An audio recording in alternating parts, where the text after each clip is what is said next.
Hello guys, कैसे हैं आप सब लोग। आई होप आप सब अच्छे हैं। तो आज हम स्टार्ट करने वाले हैं यूपी डीएलएड सेकंड सेमेस्टर का सब्जेक्ट प्रारंभिक शिक्षा के नवीन प्रयास, जिसमें मैंने आपको सेकंड यूनिट स्टार्ट हमारी थी प्रारंभिक शिक्षा के संदर्भ में जो भी आयोग गठित हुए हैं उन सभी के बारे में। तो आज हमारा टॉपिक है, हमने अपना लास्ट ख़त्म किया था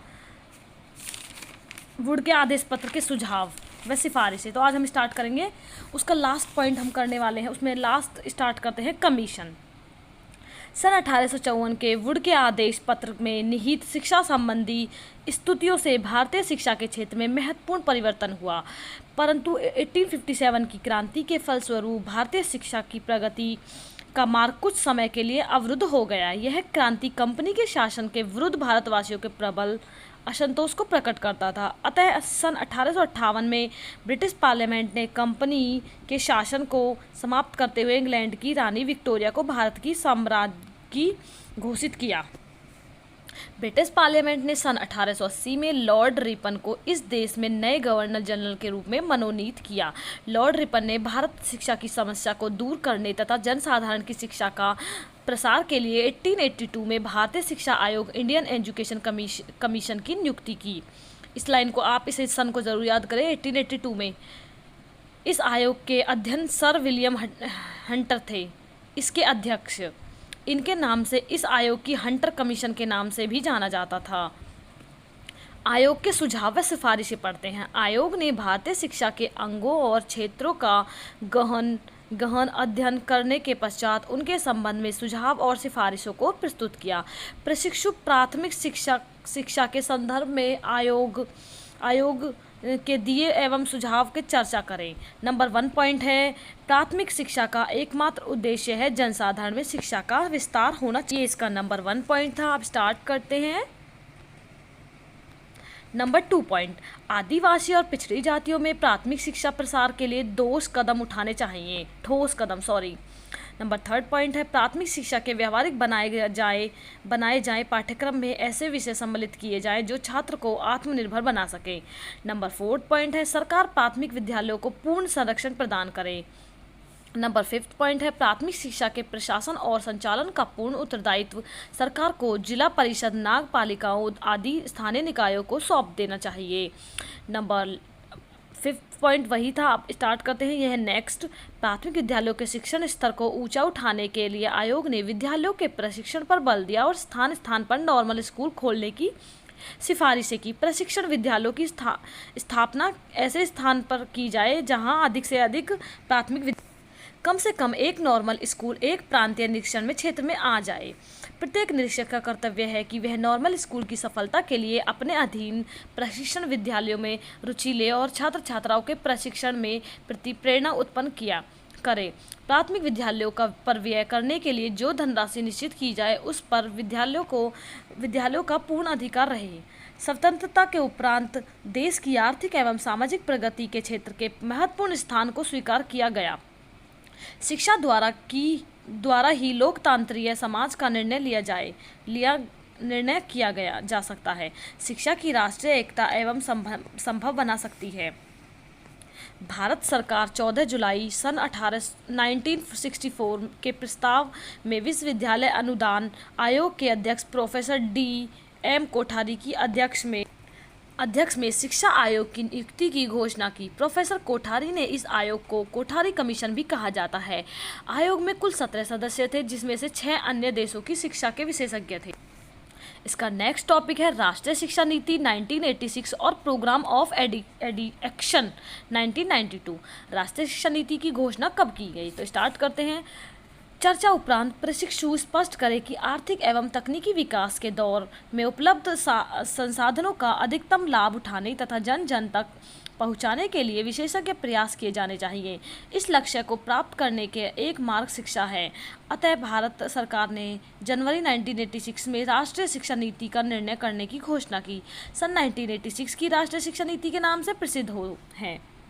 राष्ट्रीय शिक्षा नीति 1986 को कुल 12 खंडों में बांटा गया।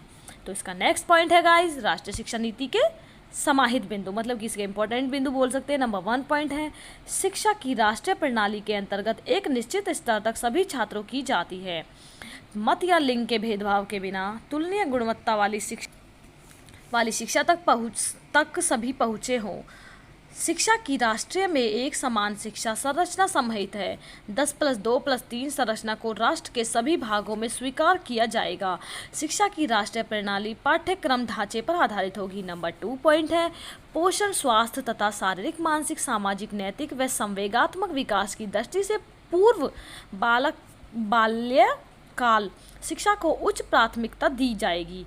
प्रारंभिक शिक्षा में 2 बातों का ध्यान दिया जाए। नंबर 1 है 14 वर्ष की आयु तक के बालकों को हेतु सार्वभौमिक स्थायित्व एवं शिक्षा की गुणवत्ता में पर्याप्त सुधार पर जोर दिया जाएगा। नंबर 3 पॉइंट है तकनीकी तथा प्रबंध शिक्षा हेतु कंप्यूटर का प्रारंभिक ज्ञान तथा उपयोग को प्रशिक्षण प्रोफेशनल शिक्षा का एक अंग होगा।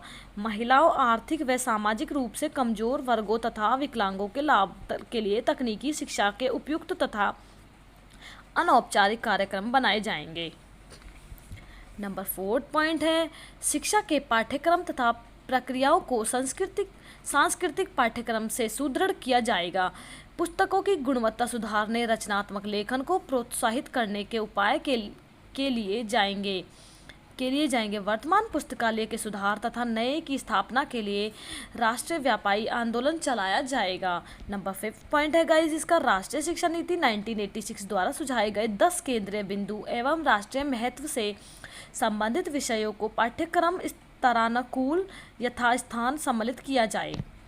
तो नेक्स्ट टॉपिक है गाइस संशोधित राष्ट्रीय शिक्षा नीति 1992 प्रोग्राम ऑफ एक्शन 1992। यह बहुत इंपॉर्टेंट टॉपिक है गाइस, मैंने इसको हर जगह देखा है, इसलिए मैं सिर्फ आपको अपनी वीडियोस में इंपॉर्टेंट पॉइंट ही दूंगी। मैं कहीं से कुछ भी चीज़ कॉपी नहीं दूंगी। अगर आपको नोट्स चाहिए और आपको मेरी वीडियो अच्छी लगती है तो please like, share and comment.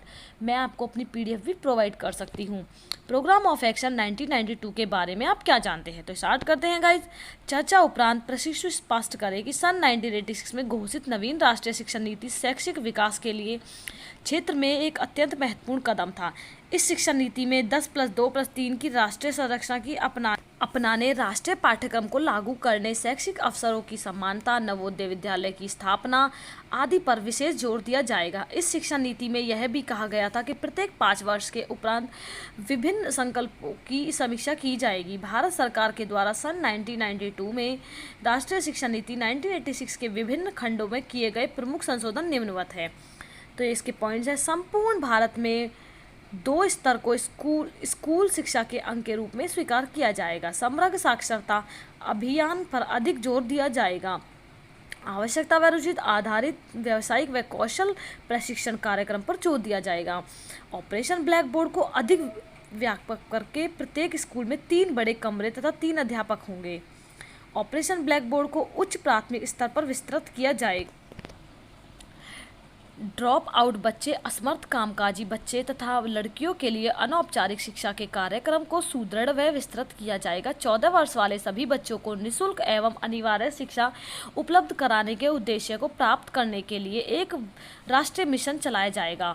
मुक्त अधिगम प्रणाली को सुदृढ़ किया जाएगा। अखिल भारतीय तकनीकी शिक्षा परिषद को सुदृढ़ किया जाएगा। जनसंख्या शिक्षा को जनसंख्या नियंत्रण के अंतर्गत महत्वपूर्ण अंग के रूप में देखा जाएगा। गाइज नेक्स्ट पॉइंट आप पढ़ लीजिएगा, मैं आपको सिर्फ सारा एक ही वीडियो में देना चाहती हूँ। इसको देख लीजिए, आप इसको भी पढ़ लीजिएगा, ये भी इम्पोर्टेंट है इसलिए सिर्फ आपको दे रही हूँ। तो इसका नेक्स्ट पॉइंट है कार्यान्वयन कार्यक्रम 1992 में राष्ट्रीय शिक्षा नीति 1986 संकल्पों का संशोधन करके कार्यान्वयन कार्यक्रम 1992 तैयार किया गया। इस संशोधित कार्यान्वयन में कार्यक्रम को निम्नांकित 23 खंडों में बांटा गया। मुख्य खंडों के निम्नवत है। गाइज इसको आप देख लीजिएगा, ध्यान से पढ़ लीजिएगा, इसलिए मैं आपको सारा दे रही हूँ, सारा। हाँ, तो नेक्स्ट पॉइंट है प्रशिक्षु निम्नलिखित बिंदुओं पर पुनरावृत्ति कराए। सन 1992 में राष्ट्रीय शिक्षा नीति 1986 की समीक्षा की गई और आवश्यकता अनुसार संशोधन भी किया गया एवं कार्यान्वयन कार्यक्रम तैयार किया गया जिसे कार्यान्वयन कार्यक्रम 1992 प्रोग्राम ऑफ एक्शन कहा गया। नेक्स्ट पॉइंट है संशोधन कार्यान्वयन कार्यक्रम को 23 खंडों में बांटा गया। कार्यान्वयन कार्यक्रम 1992 में कई क्षेत्रों में संशोधित किया जाएगा। आप इसको भी पढ़ लीजिएगा गाइज। देखिए गाइज मैं आपको सारे नोट्स प्रोवाइड कर रही हूँ, मैं कुछ ज़्यादा आपको एक्सप्लेन नहीं करती हूँ क्योंकि मैंने जितना भी एक्सप्लेन करना था सारा अपनी इसी कॉपी में आपको कॉपी करके दिया है, आप सारा पढ़ सकते हैं। मैंने एक एक पॉइंट्स अपनी तरफ से, कुछ पॉइंट्स अपनी तरफ से, कुछ पॉइंट नेट से लेकर सारा वहीं से कॉपी किया हुआ है। आप लोग ध्यान से पढ़िएगा, कुछ भी अलग से नहीं है। तो इसका नेक्स्ट पॉइंट और मोस्ट इंपॉर्टेंट पॉइंट है यशपाल कमेटी। भारत सरकार के मानव संसाधन विकास मंत्रालय द्वारा 1992 को स्कूल छात्रों के शैक्षिक बोझ कम करने के तरीके सुझाने के लिए एक राष्ट्रीय सलाहकार समिति का गठन किया गया। इस समिति के अध्ययन को प्रो यशपाल थे। समिति के अध्यक्ष के नाम पर इस राष्ट्रीय सलाहकार समिति को यशपाल सलाहकार समिति को यशपाल जिले समिति के नाम से भी जाना जाता है। इस समिति में 15 जुलाई 1993 को अपनी रिपोर्ट प्रस्तुत की जिले शिक्षा बिना बोझ के एजुकेशन विदाउट बर्डन नामक शीर्षक दिया गया। इनमें अनेक महत्वपूर्ण स्तुतियाँ की गई। गाइस देखो, पूछा जा सकता है कॉपी में कि इसको क्या मतलब क्या रिपोर्ट में इसको क्या नाम दिया गया, तो इसको नाम दिया गया एजुकेशन विदाउट बर्डन। पाठ्यक्रम निर्माण तथा पाठ्य पुस्तकों को तैयार करने की प्रक्रिया विकेंद्रीकृत होनी चाहिए ताकि इन कार्यों में शिक्षक की सहभागिता में वृद्धि हो। ग्राम, ब्लॉक तथा जिला स्तर पर शिक्षा समिति का गठन किया जाना चाहिए जिससे वे अपने कार्य क्षेत्र में स्कूल का नियोजन तथा परीक्षण कर सके। पाठ्य पुस्तकों को स्कूल की संपत्ति समझा जाए। इस प्रकार बच्चों को व्यक्तिगत रूप से इन पुस्तकों को खरीदने तथा प्रतिदिन घर जाने की कोई ज़रूरत नहीं चाहिए। गृह कार्य के लिए तथा स्कूल के पाठ्य पुस्तकों के अभ्यास पुस्तिकाओं के प्रयोग के लिए अलग अलग से समय सारणी बनाई जाएगी। प्राथमिक कक्षाओं में बच्चों को कोई गृह कार्य न दिया जाए। बाल केंद्रित सामाजिक वातावरण के निर्माण के लिए इलेक्ट्रॉनिक प्रचार माध्यमों की अधिक प्रयोग किया जाए। छात्र, अध्यापक तथा अभिभावकों के लिए शिक्षा दर्शन नामक एक नियमित दूरदर्शन कार्यक्रम शुरू किया। देखिए गाइस, सारा पढ़ने की कोई ज़रूरत नहीं है, बस मैंने यही कोशिश की है। पॉइंट इसमें 20-25 थे, लेकिन मैंने उन्हीं को छोटा करके आपको प्रोवाइड किया है।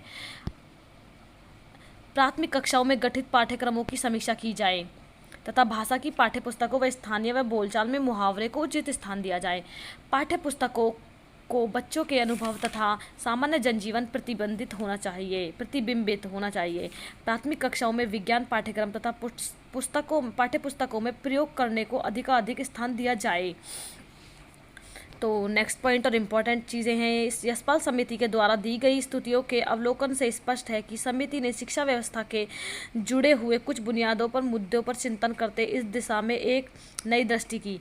प्रशिक्षु मतलब इसी में यही है कि ये पॉइंट हमें डिस्कस करने हैं। मानव संसाधन विकास मंत्रालय द्वारा एक राष्ट्रीय सलाहकार समिति का गठन 1992 में किया गया। यशपाल इस समिति के अध्यक्ष थे। यशपाल समिति ने 15 जुलाई 1993 को अपनी रिपोर्ट प्रस्तुत की जिसे स्कूल छात्रों के शैक्षिक बोझ कम करने के तरीके थे।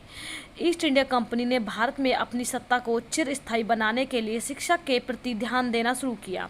तत्पश्चात ब्रिटिश सरकार ने शिक्षा संबंधी जो स्तुतियाँ थी उससे भारत के पाश्चात्य विवाद को जन्म हुआ। इससे भारत में इंग्लिश शिक्षा प्रणाली का सूत्रपुत्र करके भारतीय शिक्षा को नई दिशा दी गई। मैकाले के विवरण पत्र 1835 ने पाश्चात्य शिक्षा का सूत्रपात किया। मैकाले शिक्षा द्वारा भारत में ऐसे लोगों का निर्माण करना चाहिए था जो रंग रूप में तो भारतीय हो परंतु वेशभूषा, बातचीत, चिंतन तथा विचारों में अंग्रेज हो।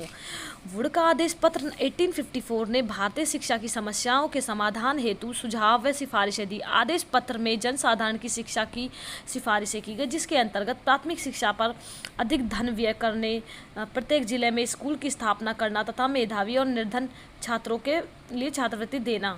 हंटर आयोग ने प्राथमिक शिक्षा पर विशेष बल दिया और इसके प्रत्येक अंग जैसे नीति संगठन, आर्थिक व्यवस्था, पाठ्यवस्तु, विषय, अध्यापकों के प्रशिक्षण आदि के विषय में अपने सुझाव सरकार के रूप में दिए। देखिए गाइज, प्रारंभिक शिक्षा के नवीन प्रयास ये हमने पूरा कंप्लीट कर लिया। इसकी सेकंड यूनिट मैंने पूरी कंप्लीट आपको इसमें दे दी है। आपको जो भी चीज़ें नहीं समझ में आए तो प्लीज़ कमेंट कर सकते हैं। पूरे नोट्स मैंने खुद बनाए हुए हैं। Thank you so much.